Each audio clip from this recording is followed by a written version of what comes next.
Baruch atah Adonai Eloheinu melech haolam asher noten Torah. Amen. All right. Before we start, we have to rectify something that we did not get right last week. How many of you were good Bereans and actually checked everything we spoke about last week? Huh? Not me. I was looking at version last week. That things to try and find new stuff. I was like, I don't know. I've already corrected it on the board. Should be something different on your notes. Now the sevens are sevens. I just moved over to not confusion because you guys got confused last time. I was still talking about the Yom Kippur cycle that happens at the time of Yom Kippur, which you're going to get into today. Because we can't discuss this without discussing the Shemitah. And we can't discuss it as the sabbatical year.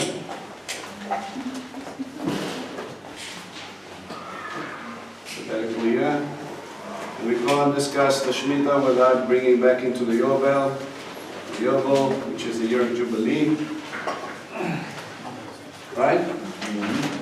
For obvious reasons, and we're going to get into that, and that's going to lead to this again with the Mishkan. Can you spot it?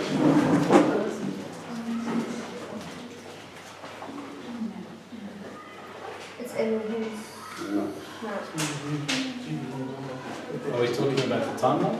We're talking about the stuff I've written underneath it. We had, last time we had the Shemitah between Yom Kippur and Shavuot. Well, it starts to begin because this was a 7th-month cycle, but it really starts counting, and we'll take scripture for that at Yom Kippur. So I was trying to show you where the Rosh Hashanah thing comes in. Okay. So that was in the right place. Well, your notes versus mine. Like, come on. Alright. The squigglies. Your notes look like mine too. I don't see it. Very industrial stuff. I don't see anything exactly. Right. Actually, see, I made Shavuot, so not me. No, let's link to it. Okay? Yeah, that's Here. what I see.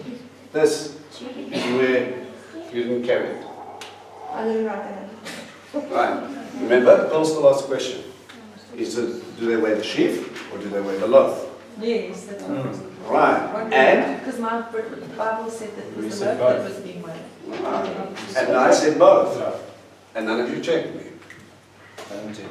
No one checks. Wasn't it the one at the beginning and the one at the Sheep end of of the barley. feast? But it's a I bit agree. Sheep of barley. We didn't argue with you and you said, No, you didn't. You didn't even go, you just said, sheep of barley. Don't believe a single word you say because you don't check. The sheep was And I'm trying to get you guys to think. So, go back to Leviticus 23. Look up the link between first fruits and Shavuot. okay. Leviticus 23, read it. Come on.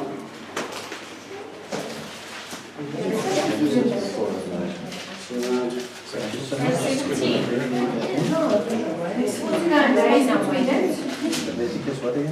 Alright. From the day after the rest, okay, look for the section when we start talking about. Okay, go from 15. From the day after the day of rest, that is, from the day you bring the sheaf for waving, you are to count 7 full weeks. Yeah. So that is at the point of first fruits, right? The sheaf for waving the wave offering.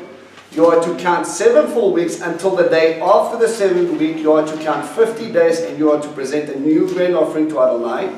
You must bring bread from your homes for waving. 2 loaves made with a gallon of fine flour baked with as first fruits. Right. Now again, you have first fruits harvest and you have first fruits harvests. Are you with me? No, Vince, what are you talking about? Am I waving bread? No, you first wave the sheep and then afterwards you Right, because you've got barley harvest running at this time. Pesach, unleavened bread and first fruits. But you bring the sheaf of barley here. The next pilgrimage feast is Shavuot. Which is wheat. Which is wheat, which is why I'm waving a leavened loaf. This is important. Okay. Let me go. Because we take 9 months. My pen is still mid-air. Okay? This guys, you need to take note of. Remember we had a discussion about whether it was a Pesach Seder or whether it was not. And I said to you, Messiah took a loaf of bread. He said bread. And I said, I don't see Messiah giving himself as a offering, taking a piece of leavened bread. If that was at Shavuot, it would have fitted the context perfectly. But because it was at the time of Pesach, we know it's the time of unleavened bread, nothing else. Okay? This thing of leavened bread comes back down to, remember he talks about the leaven of the Pharisees. Beware of the leaven of the Pharisees. And what was he talking about? Not just their doctrines, which comes down to their teachings. At the time of Shavuot, God gave His teaching. And at that time, He gets you to offer leavened bread. It's probably, and check me, the only time you will see leaven in any offering, wave offering, on any altar or any time. Leaven is considered as a big no-no, except for the time of Shavuot. Correct. Right. I did lots of studies on this. And again, if we remember, this is the time of the Word and the Shamash candle, the servant candle. Which one would give you an inkling that he came down and he came as a man? Which out of all of these feasts would give you that indication? If you're going to look at it from that level, because it is the body. Okay. So, I don't know if I'm going to have to purposely start dropping in things before you to check me, or if you're going to have to leave everything. Does it have to be a sheaf of wheat, or can it be does it have to be a sheaf of barley, or must it be a sheaf of wheat for the wave offering and first fruits? First fruits will be barley, Barley. because the wheat is not yet ready.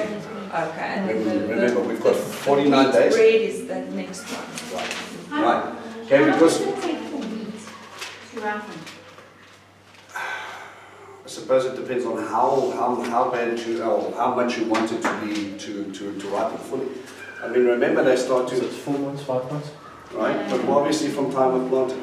Yeah, from time of planting, yeah. From, You're ready, not 9 months. no, that's still.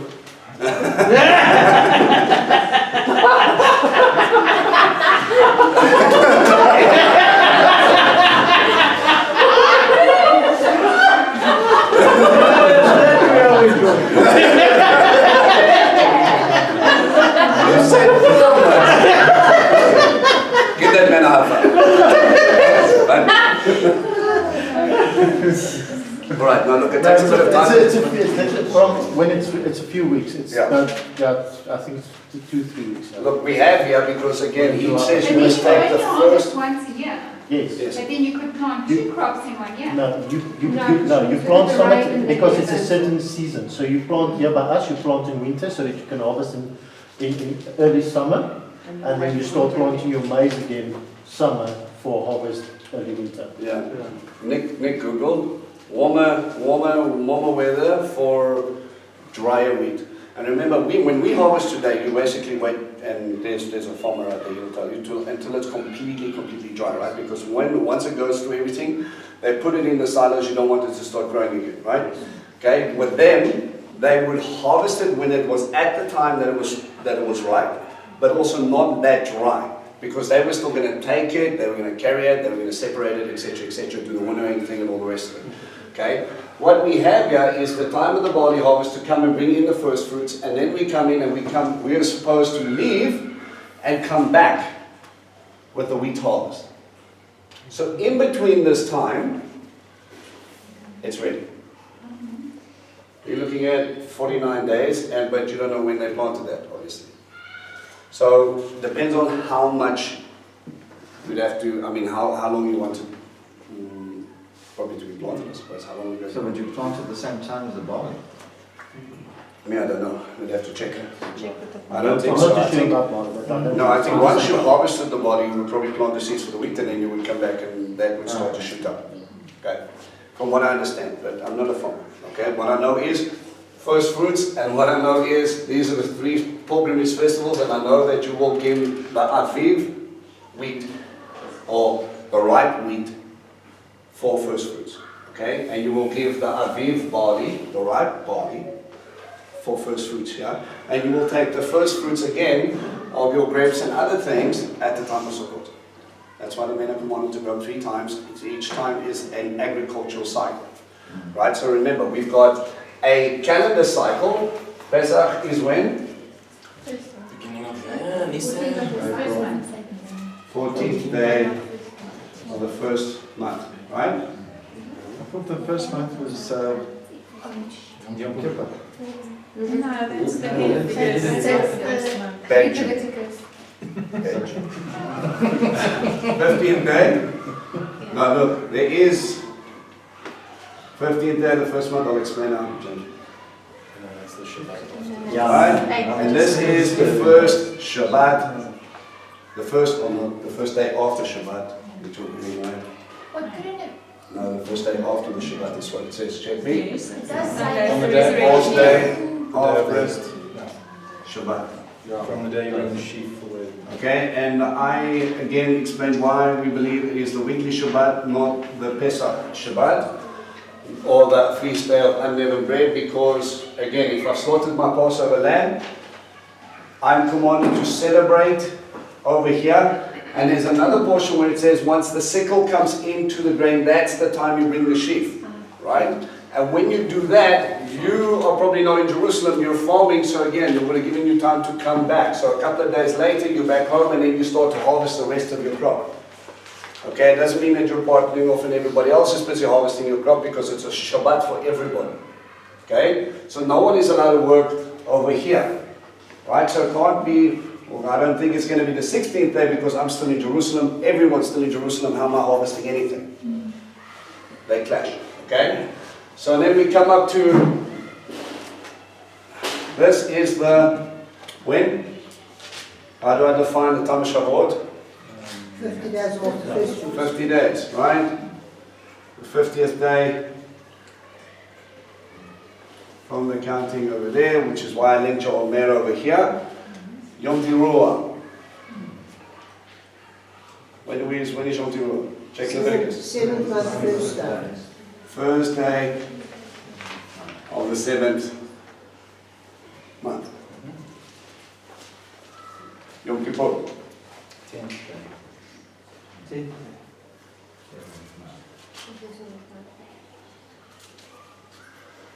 And 7th month, 15th day. starts. 15th day. For 7 months. First day For is 7th day. 8 So days 15th of day. convocation. Is the 7th month, and then from then you will count, it's a 7-day cycle, and then on the 8th day, another Shabbat. Right, so you're entering a section here, where we have these all linked together. Like your branches of the menorah, all of these branches tie into the central beam. You cannot distinguish, although they're at different times. Again, the plagues led up to Pesach. Pesach, unleavened bread, or later lead to the sheaf offering, will give us Sinai, and then we're going to start going from here. All right, and we were able to look at these things a little bit New Testament-y, and you were able to look at some of these links that have already happened, correct? So we have the crucifixion, all happening around this time. His body laid out. You have first fruits, the day, the resurrection day. You have Acts 2. You guys all got this? Yeah. Right, you should. Right, Acts 2 coming out to the pouring of the Ruach. And then we have this massive chasm. Yom Teruah. Okay. Now with Yom Teruah, let's read what Leviticus says.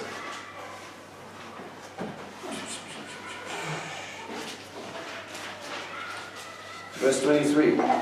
Adonai said to Moshe, tell the people of Israel, in the 7th month, the first day of the month is to a day of complete rest, for remembering a holy convocation announced with blast of the shofar. Do not do any kind of ordinary work, and bring an offering made by fire to Adonai. And that's it. So it's a time of remembrance. What are we supposed to remember? What's to come? Do you remember about what happened past? Think nicely. You see, these things start to link up purely in imagery and sound. Shofar blast, was it not to do with then when they took Jericho? Yeah, but that's coming. We're going to line it up with But Jericho. then even It's from Shavuot, where we get the Torah. The sound of the shofar blast was amongst It was sound of a mighty rushing wind, shofar blast, that came when God descended, right? And again, you will have that same sort of presence pitch up at Jericho. And again, you will see it later throughout Revelations.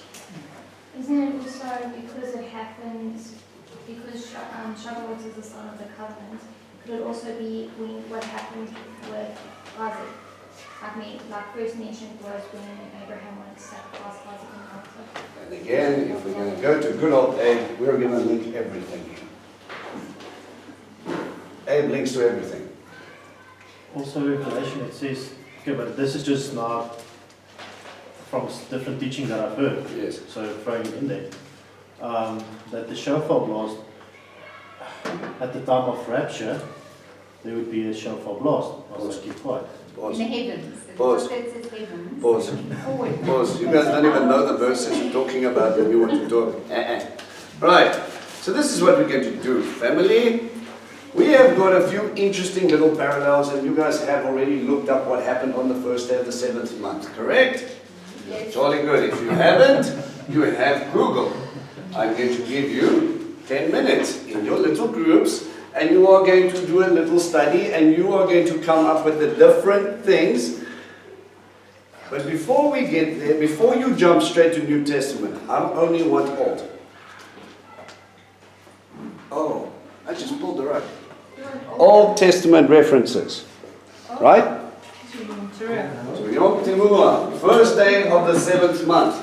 Don't be afraid to use Google. You Can can I ask you just something? The blowing of the shofar at the Jericho walls, did that happen on Yom Teruah? Or does it just relate to it because there's the blowing of the shofar? Probably just because of the blowing of the shofar. It doesn't Remember when document that it was on Yom It was Teruah. at the barley harvest time. Okay, because remember they came in and then they cleaned from the field.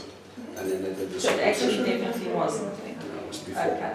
But there It is- links to it because of the blowing of the shofar. The presence of God fighting the battle against them. And that's what he's linking to. It's the imagery. Not so much the timeline. Okay. Right. Okay. Hello. Turn around, find some groups. Become studious with other people. I'm going to press pause. Alright. Okay. And we're still going to do New Testament, and we're going to try and touch on Yom Kippur. Yom Kippur is going to take time. This is the easy one. Alright, someone give me scripture. Hey, it's throwing it up there. He's throwing it out there. Yeah. If you can't say it's conclusive, why are you throwing I'm it? just saying, my favorite get here. Nehemiah 8. You know when they had to do that battle where they had to have the torches Gideon. with the pitchers, yeah. And Okay, they where had to does have that- a shofar in their hands. Okay, there's a shofar sound. Right? It could be a possible link, but we have no contextual evidence to say that was in the 7th month. Unless you find something. Samuel 1 to 2. Is it just about the shofar or about the first day? It's both. Okay, so It's both. Right, but let's stick to what you can see that we have locked in. Okay, you say 1 Samuel? 1 Samuel 1 to 2 verse 10. Tell me what it says. I don't know. You said Google numbers it. 29. I can't even read out loud. But the first day, numbers 29 what? I can tell you this, what was interesting. No. You want to say 1 Samuel? Let's look at 1 Samuel. Okay. 1 Samuel? 1. 1 Samuel 1? All the way to 2 verse 10. You also looked at the back of the book, eh? So this is the story of Shavuot. You sacrifice a portion, his wife gave a portion to sacrifice, he gave her a double portion.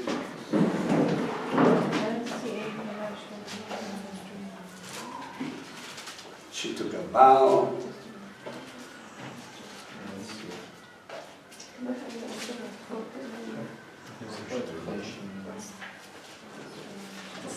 What about Chronicles where they bring the ark up, the shouting and the sound of the shofar? Well, verse 10 ends with something about a horn, so it could be that. In the portion. 2 verse 2. Yeah, but remember, you've got to make a distinction, and let's do this while we're there. Okay? Where's Yom Teruah? Traditionally, we have a couple of little interesting things. They obviously blow the shofar as they go along, and remember, before we get to the month of what's the 6th month called traditionally? Elul, right? The month of Elul. What do we do in the month of Elul? Say sorry for a lot of things. Alright, you Rolling start of the to do some introspection. You start to go in. The tradition is, before I get to the 7th month cycle, now understand in the mixture of the 7th word and what 7 means. First day of the 7th month, 10th day of the 7th month, 7th day feast. Alright, you're starting to see a pattern here, right? At this time, you go through introspection, and this has traditionally become a time of what they believe as regathering. Okay? At the time of regathering, they get that from Isaiah 27. Someone go there. 27 verses 12 to 13. Okay. So read it. Yes, please. On that day, Adonai will beat out the grain between the Euphrates River and the valley of Egypt, and you will be gathered one by one. Isaiah 27, verse 12. And 13. Okay. People of Israel, on that day a great shofar will sound, those lost in the land of Ashur will come, also those scattered through the land of Egypt, and they will worship Adonai on the holy mountain in Jerusalem. Okay, great shofar blast. Now that great shofar blast comes up, I'm going to write it here because this is just going to be in your notes. They blow it in a few different kinds of ways. The tekiah, which is just a normal blast. Shevarim, which is the one that sounds like it's got broken notes. Then we have Teruah, which is the alarm. And then we have the tekiah gadol. Gadol, which what they call the great blast. Right. Now the sound of a great blast or the last trump. Okay? Now the tradition is that, to tie it in nicely, that Moses went up to Mount Sinai at the time of Shavuot, right? And then he came back down and he broke the covenant was smashed, he took a golden calf, he threw it down. Tradition has it in the month of Elul, on the first day of Elul, now this is tradition, he went back up the mountain to go get the second copy, and he returns on the Day of Atonement. Okay. So, in this time, he is reinstituting a covenant that was broken by the people. Later, he will regather his people to him, wherever they've been scattered. Okay? So when we look at Yom Teruah, and Yom Teruah means to make a loud noise. Okay? Shout, blow a horn, do something. Right? That's what it is. Obviously, people have called this into Rosh Hashanah. Rosh Hashanah, they say it's the head of the year. They call it the head of the year because it is in the 7th month cycle. And this Shemitah cycle to the Jubilee is counted from Yom Kippur, which starts on Yom Teruah, because that's the 10th day, right? So, when they say Happy New Year, they're confused. Because God clearly says in Torah that Pesach will be the first month, right? And you will count from there. So it is not the head of the year, but it is a different cycle within the cycle. Just like you have the agricultural cycles within these cycles. Okay? So, there is this idea of regathering. Okay? That comes up a little bit important later. Someone go to Psalm 81 verse 3. Anybody pick that up? Yes. Right. Give me that one. Blow the trumpet at the new moon, at the full moon on your first day. Okay, so Psalm 81 verse 3. It's again the sound of Rosh Chodesh. This is going to happen at this time because it is the only feast that falls on the first day of the month, right? Okay. that psalm, is it specifically referring to? It's actually referring to all, so we're going to make the link that comes in here. Okay? And again, when you say a shofar blast, remember you have to ask what for. Okay, remember, it's a trumpet and that blows. Some of it means move, some of it means come in, some of it means on your left side, some of it means on your right side, and so we go on with the different signals for the camp to get up and move or to chase and find battle plans. One of the most important for me is the sound to come up to the Mishkan. God is wanting to have a meeting, come here. Which Okay? one is that, the long? No, the alarm would be war. I think it would be at the key. Okay? No, the Mishkan one, was that not the silver trumpet? Well, they would use the silver trumpets, but it meant the illusion and then came back from the sound of a shofar, which again was given to Abraham. Right. Sorry, what is Rosh Chodesh mean? Rosh Chodesh is it's new month.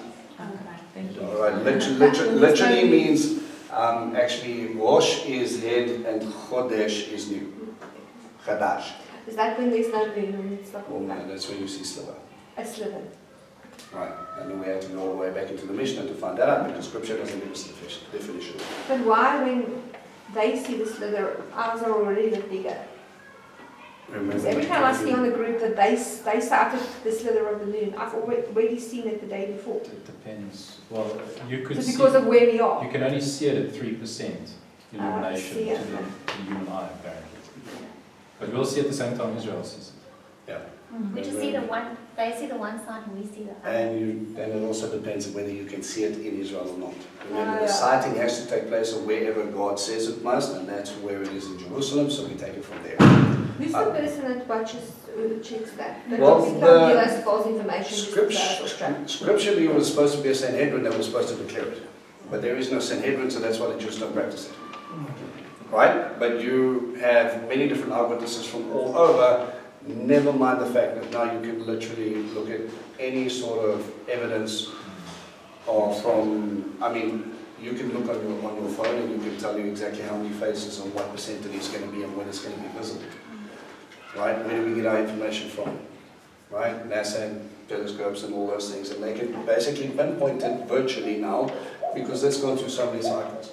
All right? We just look for a physical sign as well because that's what God told us that we have to do. Okay. So we're going to come back into that. All right, so let's just start to discuss what you guys have got in. So you said Nehemiah. Nehemiah 8 verse 2. Nehemiah. That's where Ezra took the community and read the Torah to them. Right, so All the Nehemiah things will link Ezra and Torah. Okay. What else have we got? We found something interesting. then. Proverbs 9 verse 10. Right. Solomon wrote about the fear of Adonai is the beginning of all wisdom. And that kind of alludes to when the Ten Commandments were given on Sinai and there was the sound of the shofar and the thunder. They were fearful, or they feared God. Not that. Son of the shofar, again, that makes that in. What about Israel? How many of you got Israel? 3 verse 6. Go to Israel. Go to Israel. Seems like it's the same story. But is it really? Let's find out. Okay. 3 verse 6. Yeah. Let's go to, yeah, read from From Did the you get first day of the 7th month they began offering burnt offerings to Adonai, even though the foundation of Adonai's temple had not yet been laid. They also had money for the stoneworkers and carpenters, as well as food and drink and olive oil for the people of Sidon and Zor, bringing cedar logs from Lebanon to the sea and on Yaffo in accordance with the authorization granted by Kodesh, the king of Persia. Right. That's Okay. all I got. So let's see. We get these people coming back, and remember there were 3 exoduses in the time. Name the 3 exoduses from Babylon. Who came out first? Nehemiah. Was it him? No. Who was first? Zerubbabel. Zerubbabel, the next line after David, the next king in David's lineage, he comes out.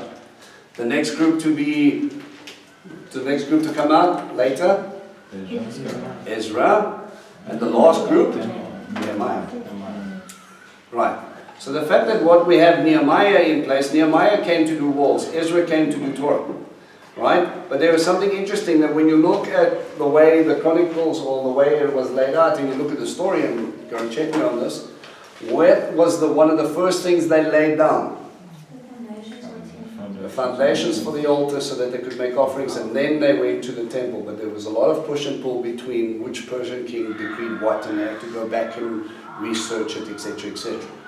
Alright, so what we find is, if you look at Ezra, says, when the 7th month arrived, after the people of Israel resettled into the towns, the people gathered with one accord in Jerusalem. Then Yeshua, the son of Yotzadak, with his fellow Kohanim, and Zerubbabel, the son of Shealtiel, with his kinsmen, organized rebuilding the altar of the God of Israel so that they could offer burnt offerings on it. It was written in the Torah of Moshe, the man of God. Oh, okay. They set up the altar on its former basis despite feeling threatened by the people surrounding the countries. They offered on it burnt offerings to Adonai, morning and evening burnt offerings. And then it goes in, they observe the festival of Sukkot. So in the 7th month, in the first day, they regather and they start bringing back something. What did they bring back?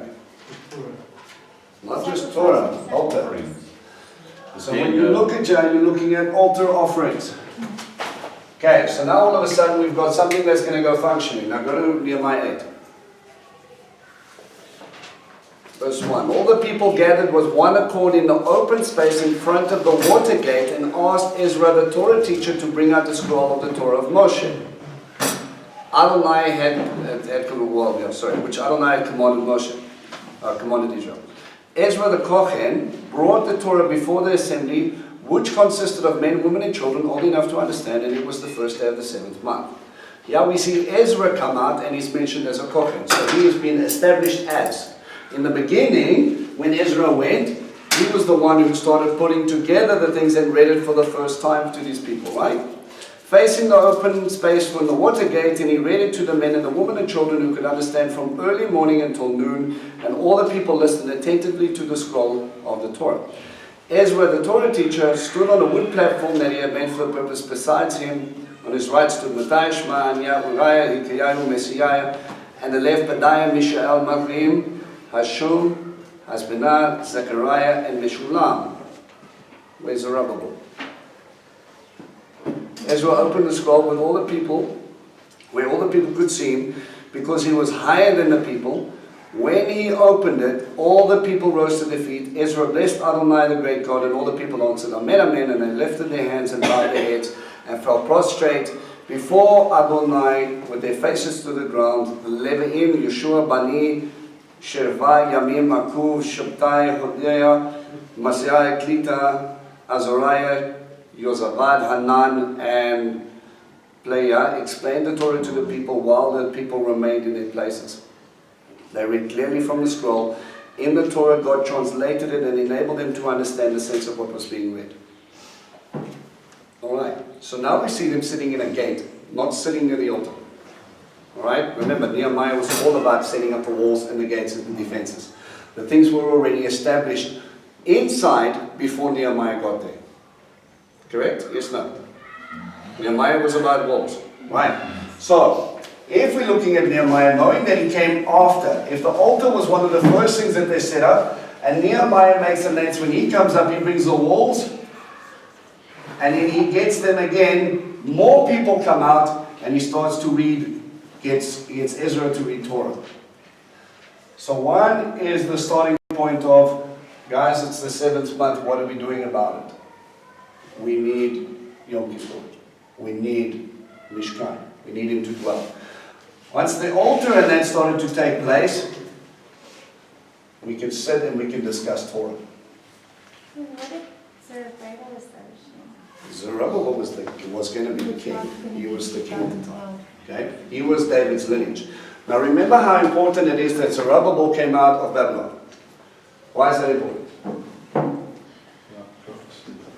Yes, there is a prophecy. Which one? Oh, Egypt. I don't know. Isn't it because even though they still said that there would be someone from the line of Judah. Right, someone from the line of Judah, and God was honoring a covenant he made to David. And there are two signs for the Davidic covenant. There would be someone sitting on the throne, and the house, God's house. What does Zerubbabel come back and start to establish? When does it seem to start coming to take place? I just had another, Also, in Kings 8, Shlomo built, well, he dedicated the temple around that time as well. Yeah, but we have to be sure. Yeah, we don't know which day exactly, but it was at one of the feasts.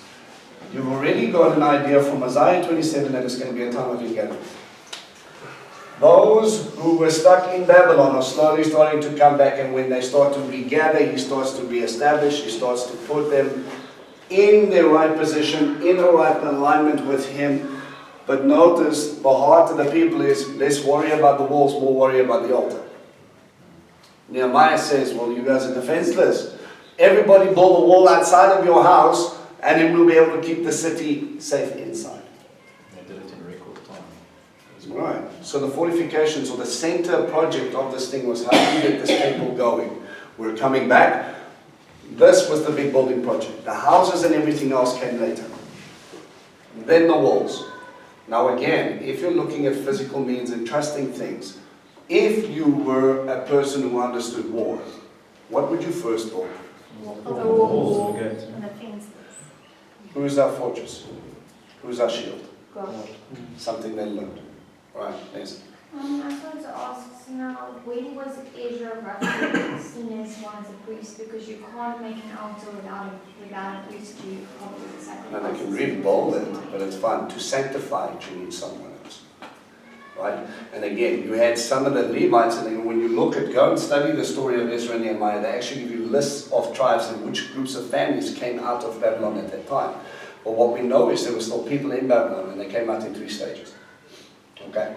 So some people came out, and then you get your first graders. Just like 3 groups went in, 3 groups came out, and at different times. Right? And they came and they started to establish different things as they came out. So certain things were put into place so that they could do it. This place was a rubbish heap until they got there. They had to find the remains. The foundations were laid. And then they could go, all right, once everything was cleared up, now we can build. Okay? Go and look at those 2 stories. It's very interesting. All right. Anything else? No, happy? It's not. All right. There's 31 verses according to this one Google site, just on the 7th. Yeah, the 7th month. Yes. Which feast are you talking about? If you look at that thing, it will tell you. It needs to be on the first day. It'll mention Noah's Ark came to rest on a certain day in the 7th month. Right? 17th day. There's nothing to Yom Teruah, but that actually falls in Noah's Sukkot. So, all right, well, what is he trying to tell you about Noah's Ark and Sukkot? We'll get there. All right. Drink those grapes back. Quick one, sorry, so It's a squeezing me. you're saying Zerubbabel came and he established the throne of David's house, then God's house. So they were busy with the foundations, with the ready were laid. Foundations of the altar, clearing it, and then starting to build the altar in place. Okay, so they're building, that was now Ezra, no? Zerubbabel, and then sorted that out in the first week. When Ezra came out, he brought Torah scrolls and he brought the establishing of Torah. Then when Nehemiah came out, he basically established walls. So these things are obviously overlapping in certain points and places, but that's basically the gist of those So 2 the stories. altar was the main The altar. focus. Place of offering, okay? Right. Group line up again. You have 5 minutes or 10 minutes, let's give 10 minutes to look at New Testament references. There are not that many.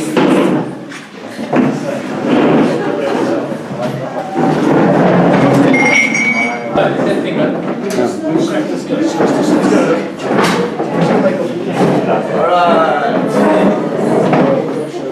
Let's go into some slide order. Short step. Get me off the mess. Get me off the mess.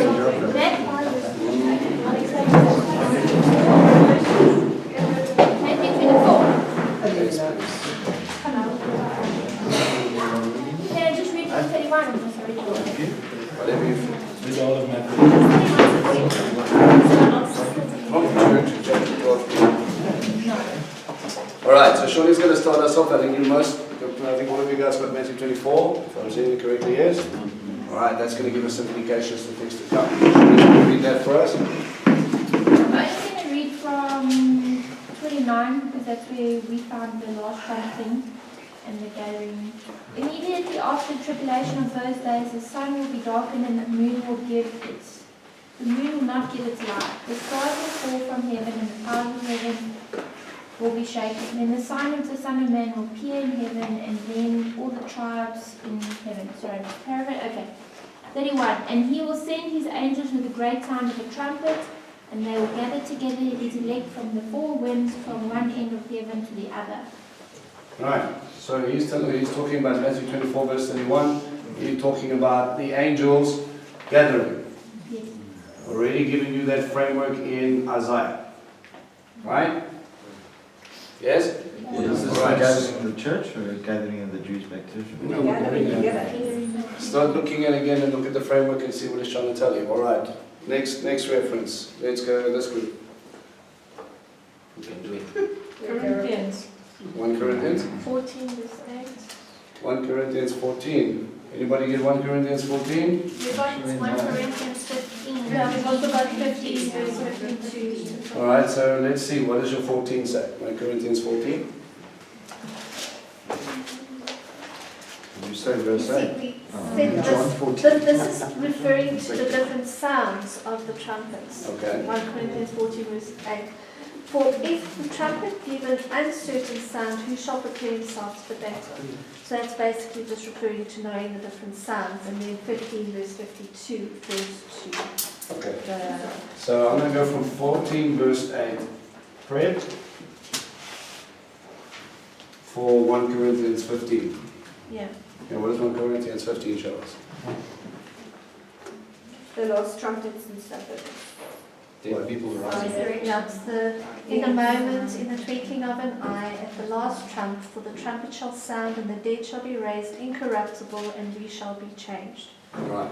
So, Death is swallowed in victory. death is swallowed up in victory. Right. So we talk about the resurrection, but we know there are three. Right? I'm going to go into that now, more or less. Goes back to the Just going to point to another piece. Yeah, Matthew 24. You've got Matthew 24. We have it. Mhm. Oh, there. Okay, never mind. Okay. 1 Thessalonians 4 verse 16. 1 Thessalonians 4 verse 16. What does that talk to me about? It's about the Lord himself will come down from heaven with a mighty shout and with the soul-stirring cry of archangel and the great trumpet call of God. Yeah. Yeah, we carry on. And the believers who are dead will be the first to rise to meet this image. Okay, so the first Thessalonians 4 actually gives us a different little slightly take. It says the believers will rise first, so we're going to put in the first resurrection. Okay? If you do an interesting study, you'll find out in Revelations there's a few. Right. What else have you got? And there's also 1 Thessalonians 5 verse 2 says something. Say something. Oh, there we just made the reference to the thief in the night, coming as a, like the bridegroom comes as a thief, so he will come as a thief in the 1 night. Thessalonians 5, Verse 2, yeah. verse 2. The groom. There is something very, very, very, very, very, very important when you start looking at all of this stuff. Is that we need to understand that in the midst of our cycle, we've got a backdrop of a story. Pesach is about what? salvation. Yeah, you know, there's so many different topics we can choose, but the one I'm looking for is a proposal. Right. It's a proposal. And then he goes away for a time, prepares a house, built onto daddy's, right? And then when the house is ready, daddy says it's fine. then he would come, and when he would announce his coming, when he's getting close to the time, They would blast the shofar. the sound of the shofar. The bride needs to be ready. The bride then would come out, stand with her oil and her lamp. She would be standing there waiting to see who it was, because there might be 3 engaged or 4 engaged ladies waiting for her groom. No email, no telephone, it's me, don't stress. I'll be there in 20 minutes. Nothing like that is happening. She's been waiting for 6 months at least. And remember, you've got the backdrop of all these scriptures. Right? Yeshua offers the cup at Pesach. Drink of this is part of this covenant that I'm making with you, this renewed covenant. Okay? When are you going to come back? He says, no, in my Father's house there are many rooms. Oh, no. If it wasn't true, I would not have said so. No, go and prepare a place for you. When will you come? No one knows the time or the hour, but the Father. When Daddy says everything's ready, then he'll come. When will he come? There will be a loud shofar blast. Interesting. I picked up a link as well that Yom Teruah is known as the day that nobody knows, the festival of the day that nobody knows. Because it's on the first of the month, because it's a new moon, no one can tell you the day. Absolutely. Hence the link to the final blast. No one knows the hour of the day. Very nice. You have to be watchful, you have to be vigilant. Because it's the first day of the month, you need to be, we're expecting it to happen now. And we're up and we're looking for it. We're prepared for it. Because if you're going to celebrate the feast, if you guys will remember last year, everybody was like, can we see the moon, can we see the moon? Because we were like 70 people with picnics. Yes. And we're just like, is it good? Is it good? Is it good? It's good, we can go. Otherwise, we'll see you tomorrow. Right? And it also lasts for 49 hours for some strange reason. What's that? Shavuot. Shavuot, Why it lasts for 49 hours? the festival itself. Why? Because it's the festival, the blasts of the shofar. Very good. That's a long shofar blast. No. She'll be Very fainting. long shofar blast. Is that the great one? Check that. Okay. Check that. Okay? We need to make sure that we're sticking to biblical reference and not going into Jewish tradition just quite yet. Alright? Okay. So we start to see some interesting links about prepping for Revelations. Revelations. What does Revelations tell you? It's shofar, what you call it? Shofar judgments. How many shofar judgments? 7. 7. Before the judgments, though, there's also in Revelations 1 verse 10, it's also saying that the Lord's voice is like the sound of a trumpet, Right. and to write to the 7 churches. And then John saw a golden lampstand, and in the middle was like the one, like the Son of Man. He said, We're standing in front of the 7 churches. so he's like the middle one, but there it's quite nice. Before the judgments, there's a letter that goes out, and the menorah is revealed. How many churches? 7. Right. And then after all of it, when you go into chapter 4, you hear the words, come up here. And the church is never mentioned again. Not in Revelations. Right. And the group is going wild. Alright, so we've got, again, a picture of a gathering. But depending on which gathering you're looking at, you need to be careful. But there's another reference in 2 Peter 3 verse 10, also referring to the day that the Lord will come as a thief in the night, in which the heavens shall pass away with a great noise, and the elements shall melt with fervent heat, the earth also, and the works that are therein shall be burned up. Again, So could that be That sounds referring to like the judgment? the judgments, but also when you look at this, as Shawnee started doing a happy dance. When you look at the last 3 of these feasts, you're actually starting to get into the realm of the last 7 week of Daniel's prophecy. Right? Where he will come. We have to catch up. Alright, and that's basically what Revelation's frameworks, right? The Antichrist will come.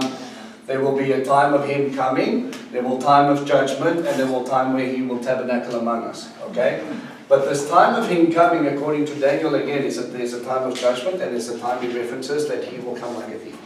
Okay, and again, they are two separate, it looks like they're described very differently, and that's one of those things that we start to look at where rapture comes from. Alright, I think it fits better. I mean, there are all those references and they are valid, obviously, but it fits better with the idea of a groom coming to fetch his bride when you start instead of trying to make other illusions. Alright, I'm not going to get into that now.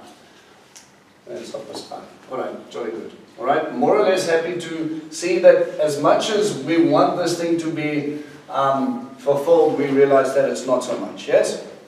The people have not been regathered, caught back into the land. It's a time we need to watch for. It's a time where the altar is going to be re-put into place. It's a time when Torah will be read freely. And God's, from the seat of David, will reign. Right? Okay? Right? From the tribe of Judah, he's going to come and establish himself. And then he's going to gather them to them, and there's going to be resurrections, and then they're going to come up to them, and those who are the bride are going to acknowledge who the fact is, and those who are not are going to stand before him for judgment. Right? Stupid question. If the altar is going to be put back in place, will sacrifices be put back in place? Remember, in the temple that, or let's say that the Antichrist is going to allow them to build, they're most definitely going to have an altar put in place where they're going to do sin offerings and that on, because the Jews don't have another sin offering. They don't have Yeshua. Right? Will God accept that? I don't think so. Already at the time of the Babylonian Talmud cited at the time of Yom Kippur that he stopped accepting that offering already. And then the temple got destroyed. And they already knew that there was something was wrong. They would tie, again when we look at this Yom Kippur, they would tie a thread because you've got the two goats, right? They would tie the crimson thread, and that one would be cast out to Azazel, and they would, as a symbol, they would tie it to the door of the temple. And when that goat has been dealt with, this would turn white. It didn't. Right? So, although your sins are like crimson or like scarlet, I will make them as white as wool, except they stayed. But we've done everything you asked. No, you missed something much bigger. The doors used to open by themselves, and the rabbi's like, the holy place has been disturbed, what's going on? Also the east candle on the menorah went out. They record that the east candle went out, so I wonder if Why? that links to anything. Of course it does. Yeah. Why? Which candle is east? Yeah, which candle is east? Or is Messiah died? Was he not maybe at that east? Something about Let me chase you down a rabbit hole. Look at the encampment of Israel and see which one is east, and then go see which group, how they were cast out from Garden of Eden. There's your name. Go and look. All right. Okay. Sorry, So, Vince, can I ask you just to back up like a few sentences where you said the Torah will be read freely on the seats of David on Temple Mount. Is that one? yeah, but remember that who occupies the throne? You have Zerubbabel occupying the throne there.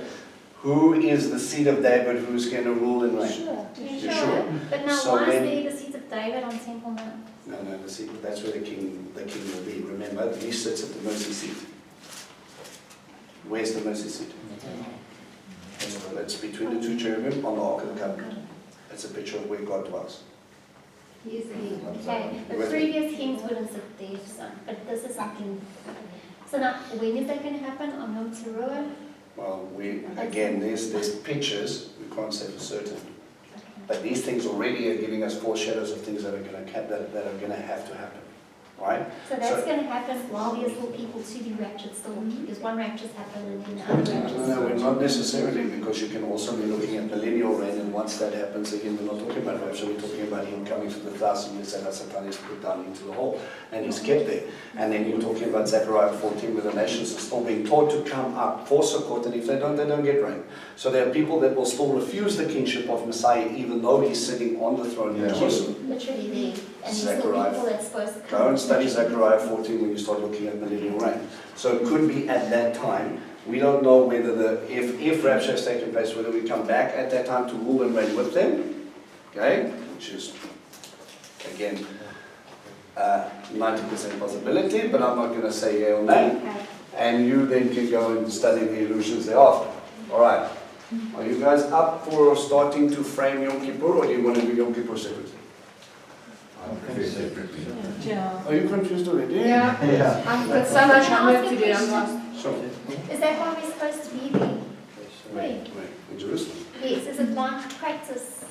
Practice like Practice dress now. rehearsal? Must go now. But what I'm saying is maybe that's why the festivals are there, because it's practice for, and then the next generation gets ushered in, Yes. and we just show them the way and make it easy so they don't kind of lose their way. Look at the cycles of what we've got going on. What is the point of Pesach in the grand scheme of things? The proposal and to accept God in all His fullness and to be washed clean of our sins so that we can actually become the bride that we should be. Alright, so you've got a proposal, but you've also got a covering. This covering is going to cover us so that we won't taste death. And if you understand, death will be destroyed at the end of Revelations after the judgment. That's Yom Kippur again. If we're going to go into unleavened bread, we're going to do this in haste. Abba's going to re-establish what he needs to in haste with the staff in his hand, right? Staff in his hand speaks about authority. The wave offering, the resurrection thereof, resurrection day, Christ was the first to rise. He was our first fruits. So he is, in my essence, the first fruits of the resurrection. We can trust that there will be further resurrections because he was raised from the dead.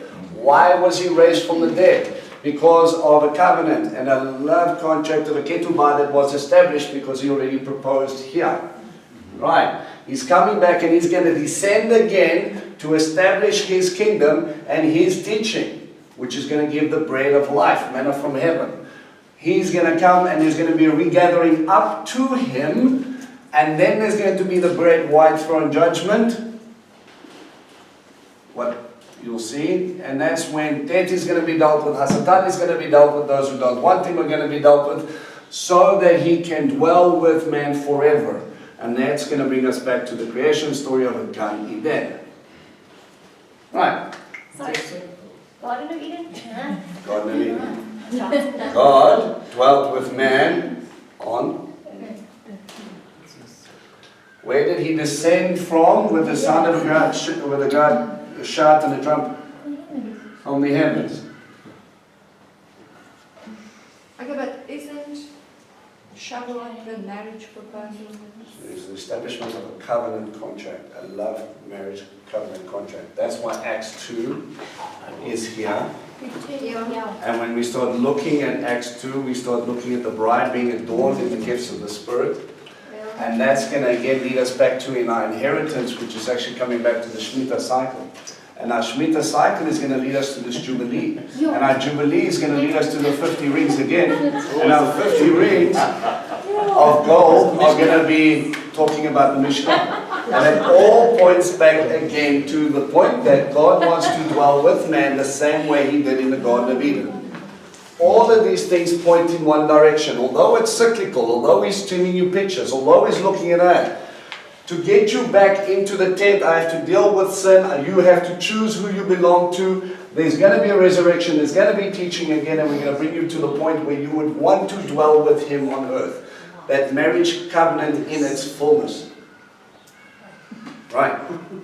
So now is this why then equal for the Antichrist is because the Antichrist will become before the Messianic era and will be sitting on the throne as Yeshua would have. So people start seeing that as Christ. That's why we have what we call the false prophet, the false Messiah. He's also going to do signs and miracles and wonders. Right. Now, how do we not fall from that? Is it the two witnesses that's going to give us the sign of when the Messiah? Well, it says again, I believe there's going to be a temple because you can't cause an abomination because it's desolation in a place that's not there. So whoever's going to bring peace for a time, and I think a big indication of that peace is probably going to be solving the temple dilemma for the Jews. And then he's going to give us an indication again of, I'm going to be here for a time, I will be your best buddy, and in 3.5 years I'm going to start pushing down my authority.